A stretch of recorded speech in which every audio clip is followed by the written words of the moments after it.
All right, welcome everyone to another episode of No Easy Answers, the podcast about politics, philosophy, and the human condition. My name is Jules Taylor. I am your host for this podcast, and I am delighted to have you with us for today's episode. We're trying something a little bit differently right now. I'm going to skip the intro music and all that stuff, and I just want to go straight to the heart of the chat. Right now, I am sitting outside on my patio. I'm having a cup of coffee at 4 o'clock in the afternoon. Today is Thursday, October 21st, 2001. And I'm having a cup of coffee out here, man, as I just woke up. Warn your kids about rock and roll, you know.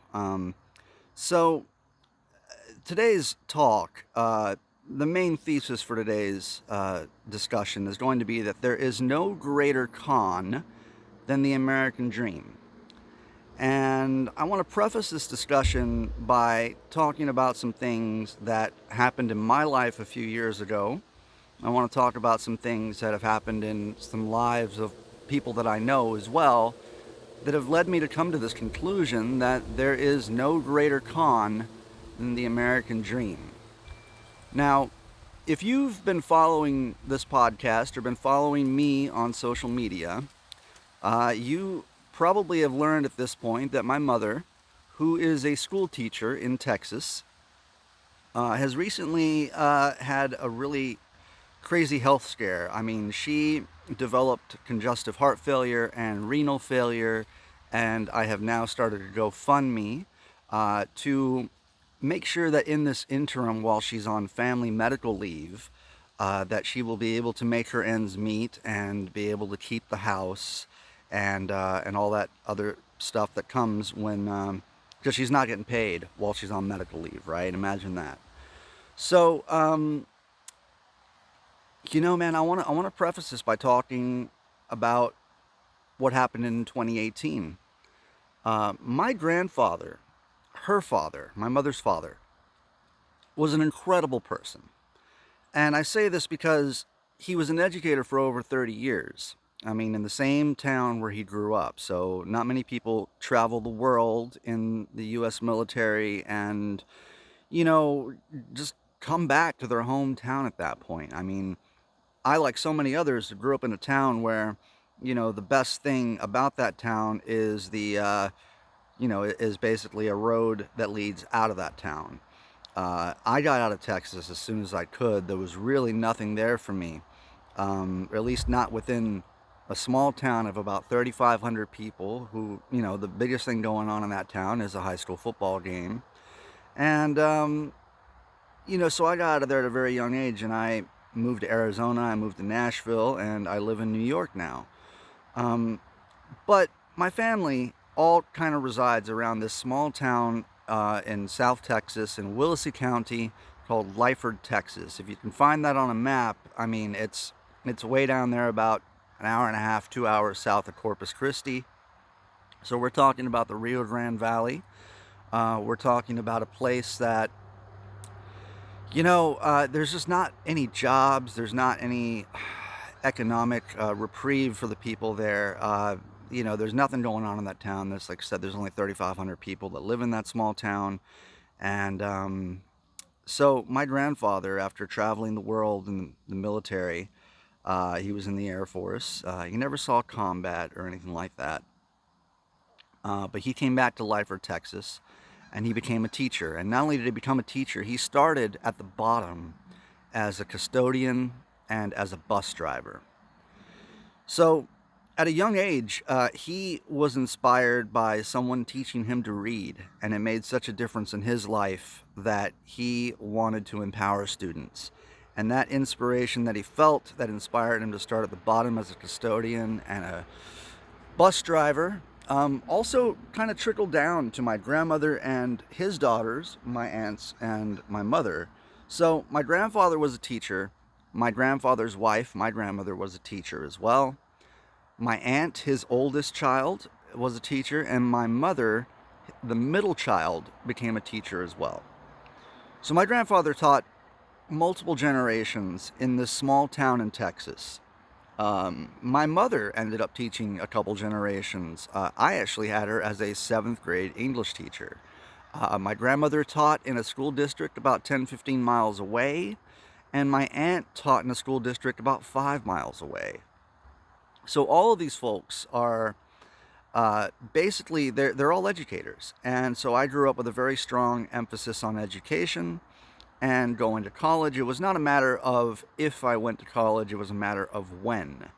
The point why I'm telling you all this is because a man who has, the help of the GI Bill going to college, and a man who dedicated his life to serving others and to empowering students and to working his way up with 3 children over the course of 35 years, going to college, and not only going to college, but he also, he did all this while teaching full time.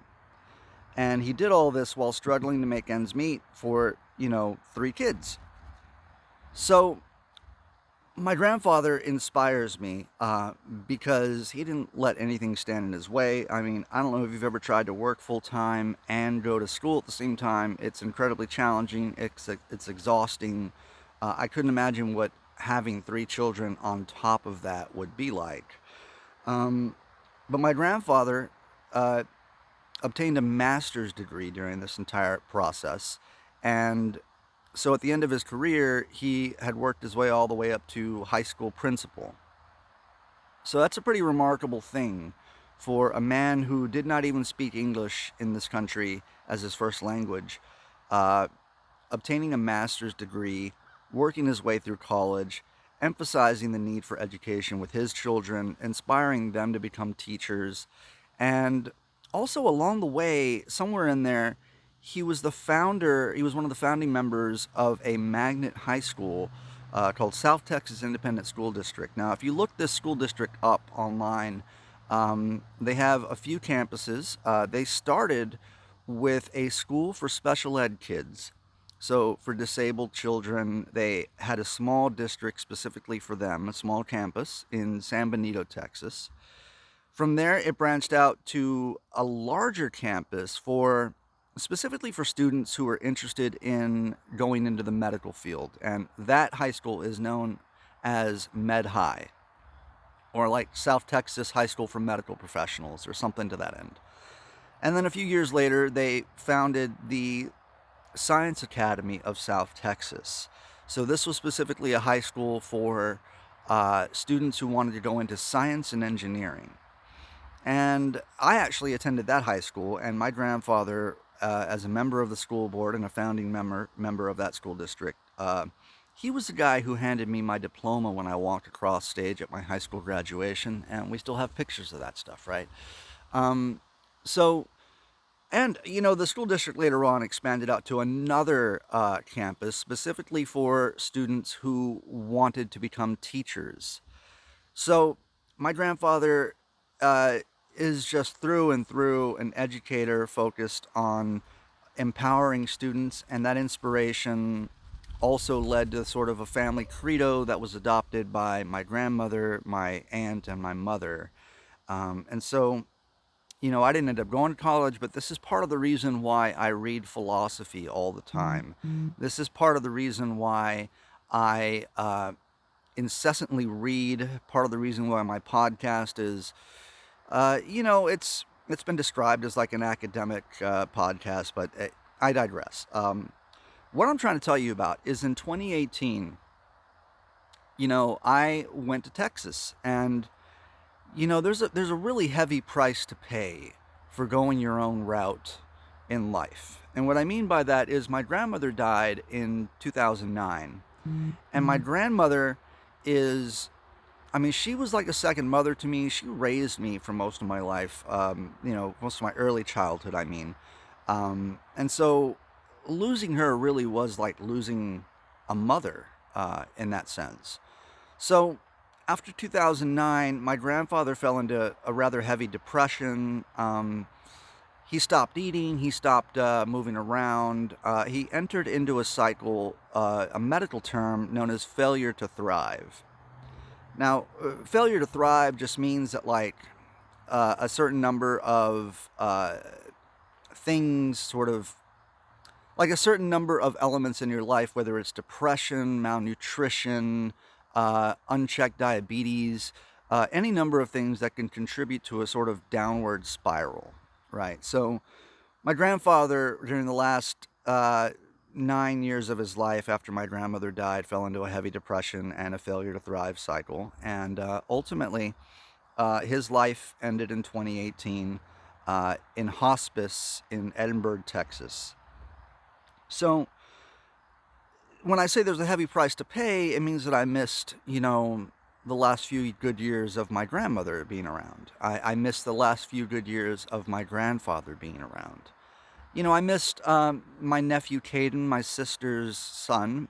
I missed a lot of his childhood. He's 9 years old now. And the last trip I made to Texas a couple weeks ago was really the first time that I got to bond with that kid and hang out with him in a way that, he's going to remember later on in life. So I'm really thankful for that time. But again, I want to bring it back to, like, there's a really heavy price to pay for going on your own and seeking your own destiny and, just leading your own life wherever that might lead you. So I got a phone call from my mother, and if you live far away from home, you know what these phone calls are like, and you dread ever having to receive them. But my mother was like, your grandfather doesn't look like he's going to make it out of this. Do you want to come down? And I was hesitant at first because she didn't frame it that way at first. What it was she said, hey, South Texas Independent School District is going to dedicate a gymnasium to your grandfather's name. Do you want to come down and be a person that, like, delivers a speech in the commemoration of the dedication of this building? Now, I would love to. I would have loved to have done that for my grandfather. But at the time, I was like, well, I don't know. Is he having health defects or what's going on? Because I'd rather make it down there for a funeral than that. Or is it a case where I need to go down right away? Ultimately, it took a couple days of talking back and forth, and my mother was like, look, he's probably not going to make it. You need to come down here. And if you're going to come down here, you might as well do the speech as well. So I said, okay. I got on a plane and I went to South Texas. It's always such a bitch to fly down there too, because there are no direct flights. You got to get 3 connecting flights. It's like a 10-hour day of flying. So it's not it's not something that I ever look forward to, flying down there, especially under knowing that I'm going there for a funeral or to see a family member for the last time. It's never. I mean, I don't remember the last time it was a joyful trip to Texas. So anyway, so I flew down there, and I want to tell you about the day of when they were dedicating this building to my grandfather. So it was already kind of something that was weird to handle, because while I was given a speech to commemorate the dedication of a building, that speech that I had to write really seemed more like a eulogy. But my grandfather had not passed yet. So it was a difficult challenge to balance writing this dedication speech while also not making it sound like a eulogy. My grandfather at this point was in hospice, and so it was a weird sort of environment to go to this ceremony while knowing my grandfather was living his last moments on this earth, while having more family there at this ceremony than I had seen in 15 years. I have a big extended Mexican family. My grandfather had, I want to say, 8 siblings. So all of them have many children. Those children are married with children of their own. So there must have been at least 50 family members there at this commemoration, at this building dedication. And it was really wild, because the day of the building dedication, we were first going to go to my grandfather's house. So now I need to give you context about the house and my aunt who lived there taking care of my grandfather. So I love my Aunt Vivi with all of my heart, and I say the following in the most loving way possible. But my Aunt Vivi, she has some health problems, and she's a very large woman. She's been overweight for my entire life, in as close to like a debilitating weight as one could describe. I wouldn't say she has problems in her knees and her back. Obviously, she doesn't move very fast, and she had retired from teaching about 5 years before I made this trip to Texas. So, my Aunt Vivi lived at home with my grandfather, and she had lived at home with my grandmother as well, and just took care of them in a very sort of Sandra Cisneros like water for chocolate sort of way. She was the oldest daughter. She never really moved away from home, and she lived at home with her parents and gradually assumed the role of being their caretaker. So when my grandmother died, my aunt witnessed and tried to prevent or tried to, disrupt this failure to thrive cycle as much as she could with my grandfather. Now, ultimately, she was unsuccessful in her attempts to disrupt this failure to thrive cycle. And I made this trip to Texas. On the day of the ceremony, we were going to visit my grandfather's house where my Aunt Vidala was. We were going to pick up my Aunt Vivi, and we were going to go from her house where she stayed with my grandfather to San Benito, Texas, where the building dedication was taking place. And from there, we were going to go visit my grandfather in the hospice where he was actively dying. So this is a hell of a day. And this is probably, as I remember this now, one of the hardest days I've ever lived through.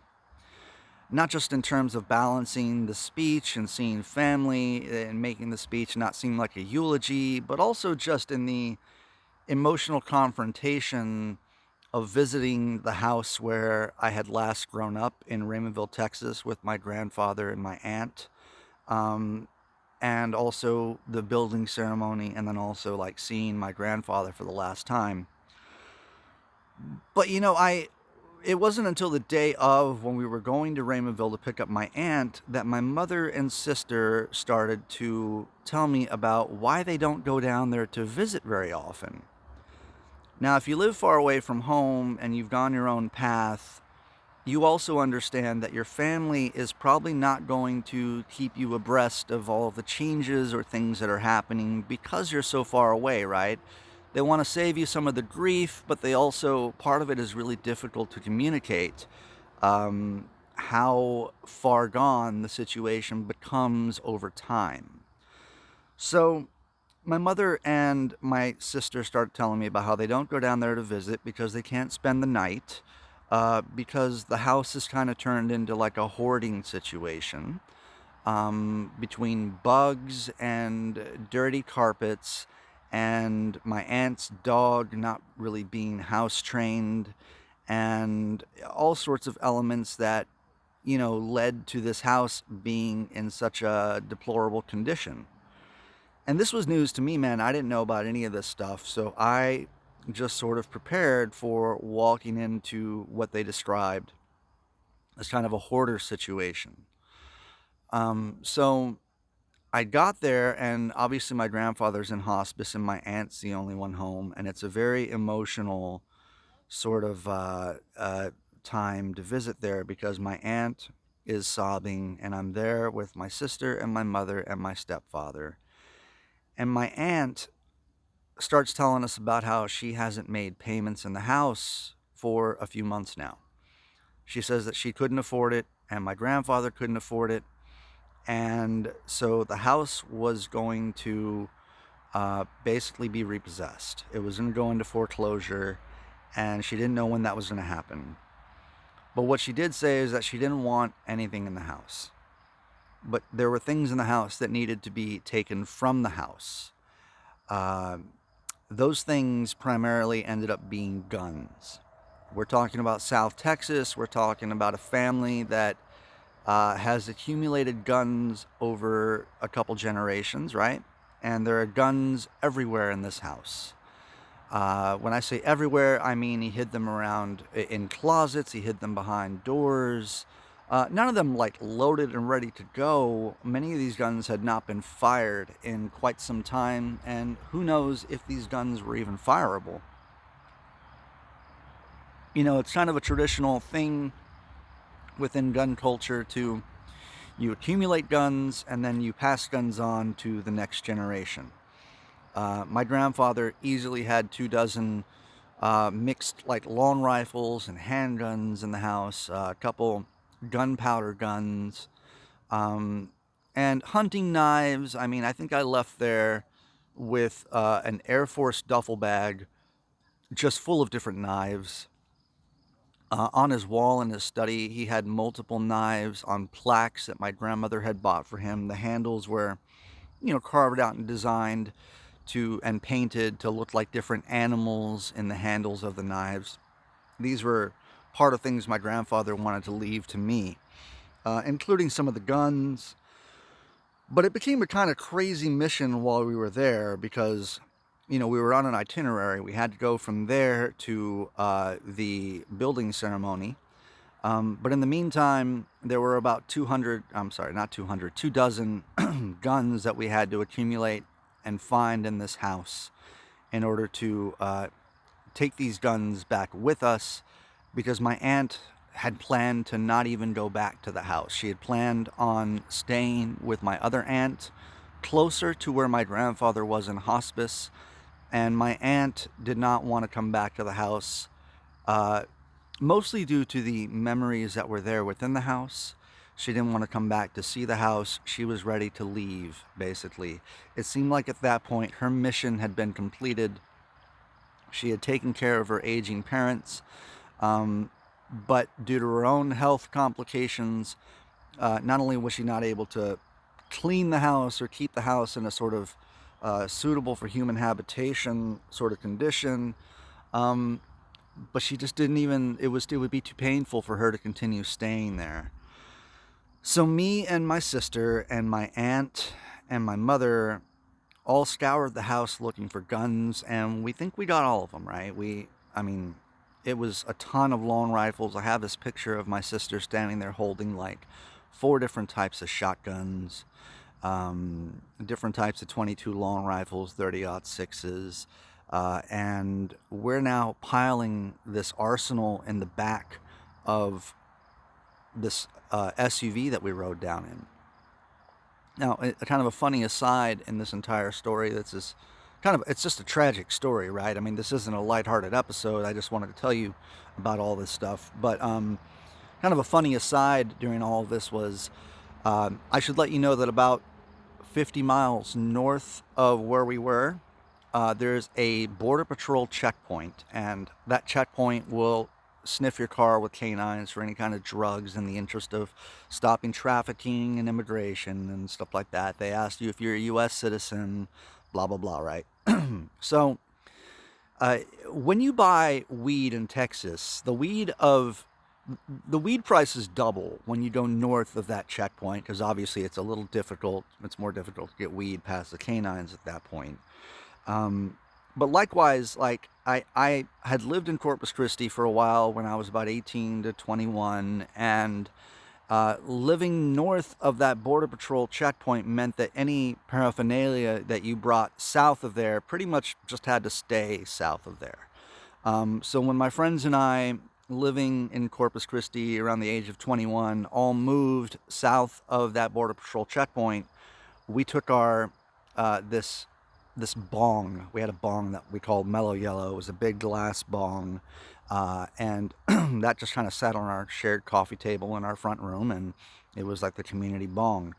And so when my friends decided they had had enough of South Texas and decided to move back to Corpus Christi, I stayed in South Texas, but I stashed this glass bong in the attic of this house. And every time I made a trip to South Texas, I would try to figure out unsuccessfully the logistics of getting this bong back north of that checkpoint. And I never moved it. It's been there for 15 years. And so, that being the very last time I was ever going to step foot in that house, I basically said, fuck it, if we're going to take 24 long rifles and handguns past a checkpoint, we might as well just add a glass bong that hasn't been used in 15 years to this list, right? So I put the bong in the back of the car. My aunt piles in the car. We found all the guns, and we're like, okay, we're going to go to this. Building dedication. I had not slept much the night before because, I'm about to give a speech to 150 people. And I didn't have anything written, and like so many things, inspiration comes at the 11th hour, and so I stayed up all night writing the speech that I gave at this building dedication. What I'll do is I'll leave a link in the show notes for this to the video that was made of that day. There's an entire video of me delivering this speech, and people loved the speech while I was there. It was really. If you're interested in listening to that entire speech, in which I talked about my grandfather and his life's mission and why the building ceremony is so special and all that stuff, you can follow the link that's in the show notes that I'll leave for y'all to go and listen to that.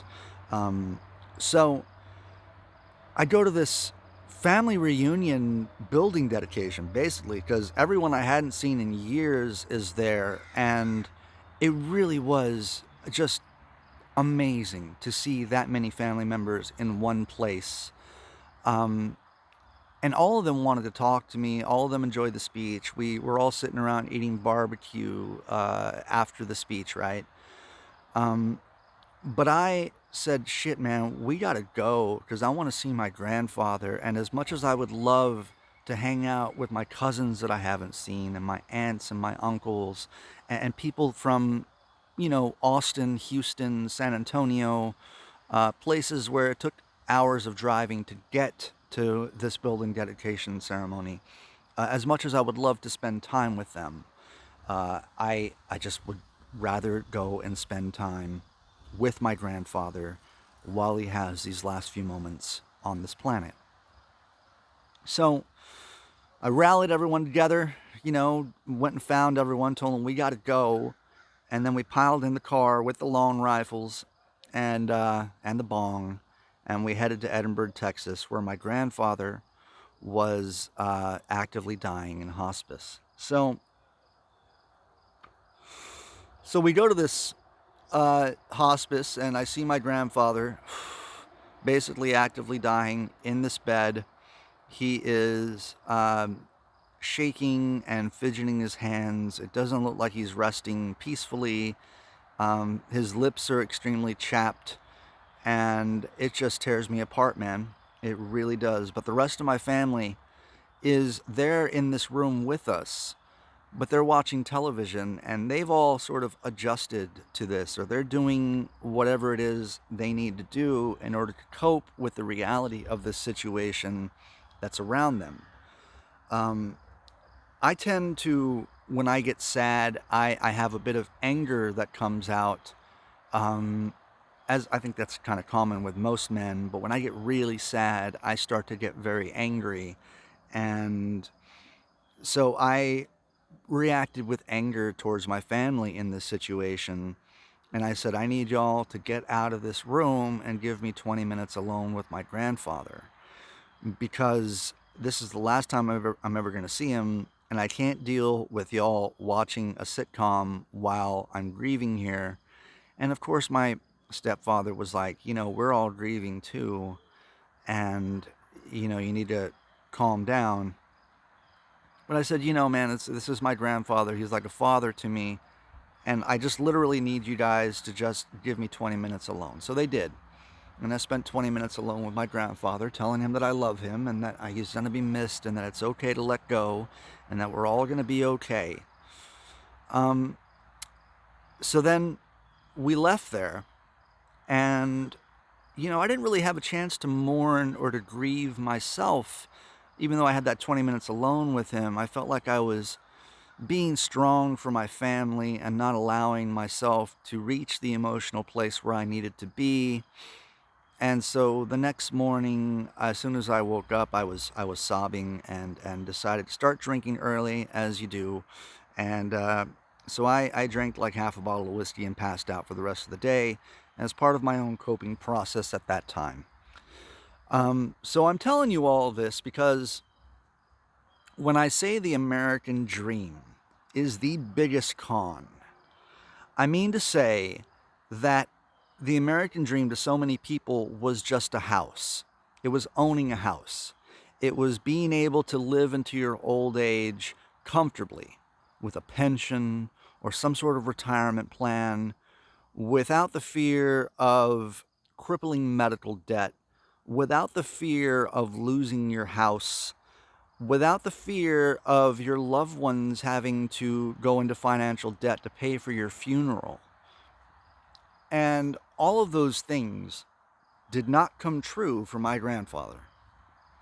Not only could he not afford the payments on the house anymore, but he also canceled his life insurance plan about 6 months before he passed because he couldn't afford the payments on that either.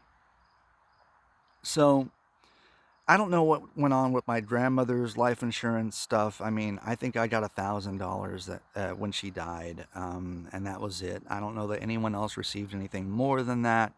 But I know that at the time of my grandfather's death, he died without a penny, without any hope of his. I mean, if he had lived longer, his house would have been foreclosed on anyway, and he would have been evicted.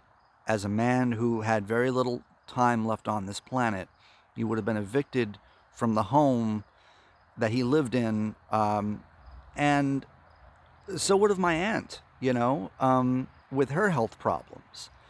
And this is part of when people tell me that, oh, like some cops are good people and they're just enforcing the rules, what I say to that is that there is no police officer that would not evict your grandmother on the coldest day of the year, right?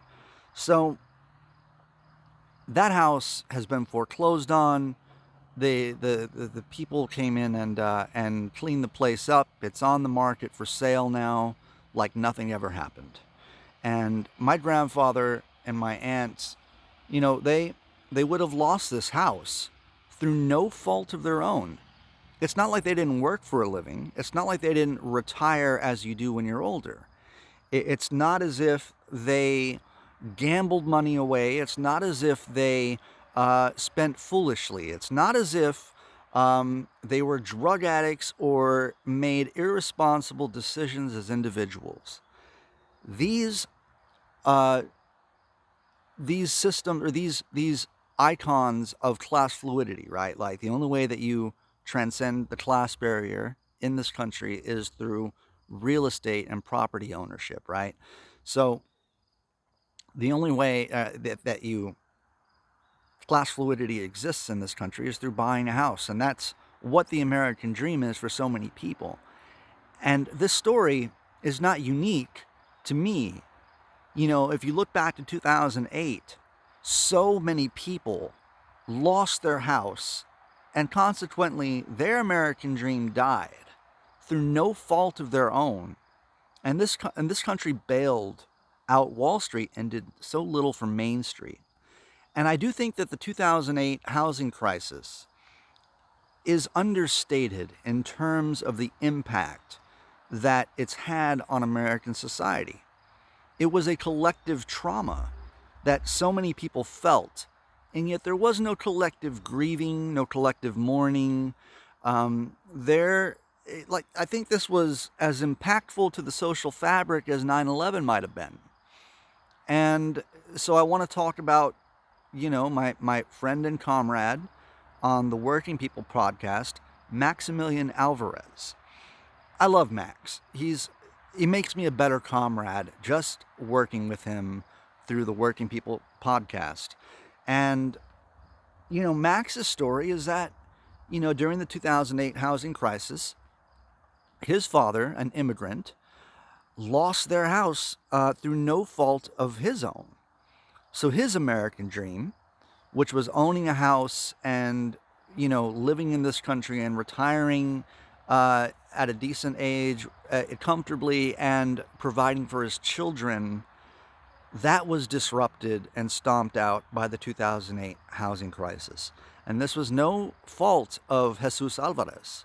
That was not his fault. So I look at that, and I also look at this historic moment that we're in with labor strikes happening around the country. I look at how this is known. I mean, people are calling this the Great Resignation. Something like 3% of workers quit their job within the last month. So all of this to say is that there is no greater con than the American dream. It doesn't matter if you have a house, if you got a 2-car garage and a couple cars out in the driveway, and your kids are doing well and life is great for you. There is still an insurmountable precarity to everyone's condition in the middle class. Most families cannot endure a hardship of $1,000 right now. Most places are not paying a livable wage.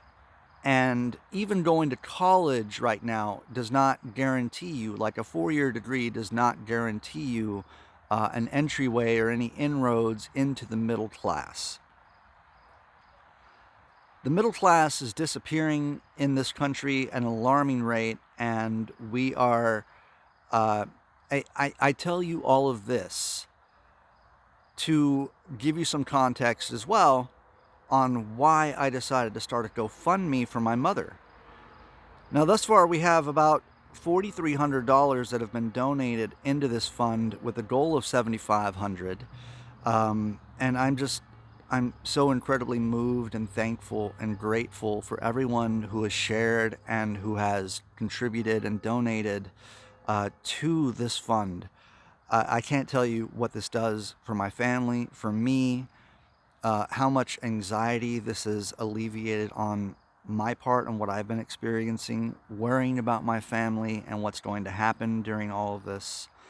But it as soon as we realized my mother was not going to be paid during her time on medical leave, I started thinking about 2018. And I started thinking about how my childhood house, where I spent the last few years of growing up with my grandfather and my grandmother and my aunt, that house could not be saved. And I started thinking about the precarity of all of our situations, in that we are only a paycheck away from being out on the streets, right? A lot of us are hand to mouth. Most of us are, I would think.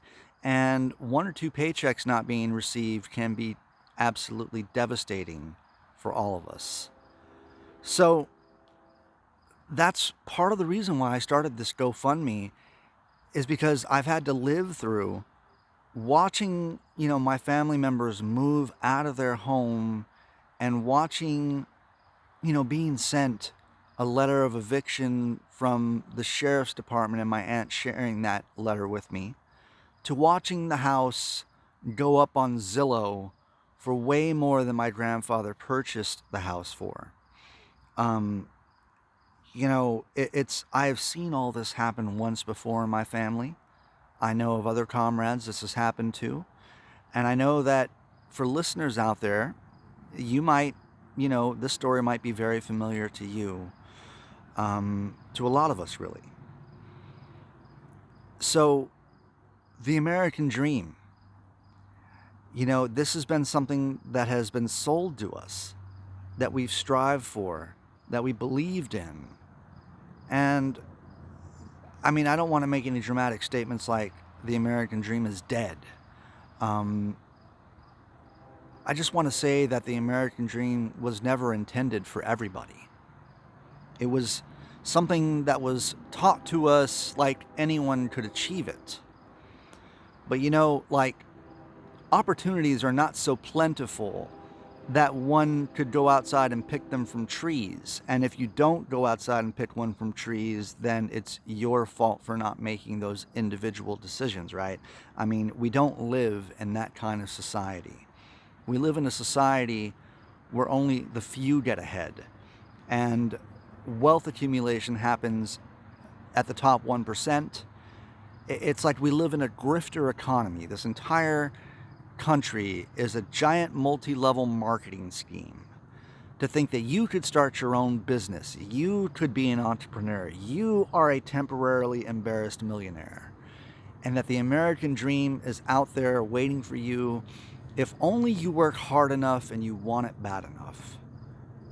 Well, I want to tell you that my grandfather wanted it bad enough to work for 35 years empowering other students, and my aunt, a retired teacher, worked for that stuff too. And through both of them, both being retired, both having worked long into their old age, right, they couldn't help but have their house repossessed and recycled into this grifter economy, right? My friend Max, his father, couldn't help these outcomes as well. And it's not a matter of strength. It's not a matter of poor decision making. This is the way the system is designed. This is not a flaw in the system. This system is working just as it was intended. So I want to tell you that we need to show solidarity with those workers on strike right now during Striketober. I mean, it's a long list of people who are striking, but just a few of them. There's the Kellogg Strike, right? There's the UMWA in Alabama, who's on strike now for something like their 9th or 10th month. It's absurd, right? So we've got Kellogg's, we've got the miners in Alabama, we have the union vote that just happened in New York for Amazon. We had the Bessemer, Alabama union drive. We have the Heavens Hill Distillery that is on strike right now.